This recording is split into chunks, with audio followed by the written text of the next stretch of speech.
केलकौ के गेयूज गाल फूलल बुझाइ छौ। केलकौ के गेयूज गाल फूलल बुझाइ छौ। चोली के चीज तोहर झूलल बुझाइ छौ। केलकौ के गेयूज गाल फूलल बुझाइ छौ। केलकौ के गेयूज गाल फूलल बुझाइ छौ।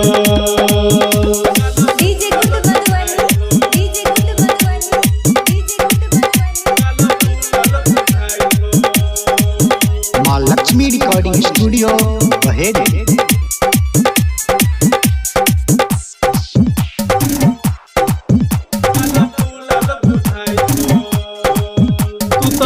घर में घूमै छै घरे घरे फूलो बाबा बाजल कौगे भोरे भोरे।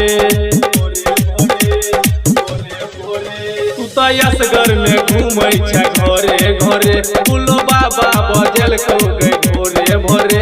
ललको चुमा तोरा रात ओही में ललको दाँते काट घूमै रही ओकरा साथ पकड़लक छौरा तोहर हाथ।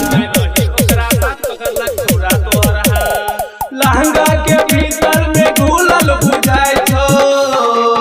केलकौ के गेयूज गाल फूलल बुझाइ छौ।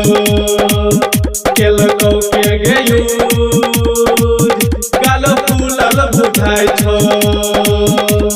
DJ good Madhubani, DJ good Madhubani, DJ good Madhubani. माँ लक्ष्मी रिकॉर्डिंग स्टूडियो बहेड़ी।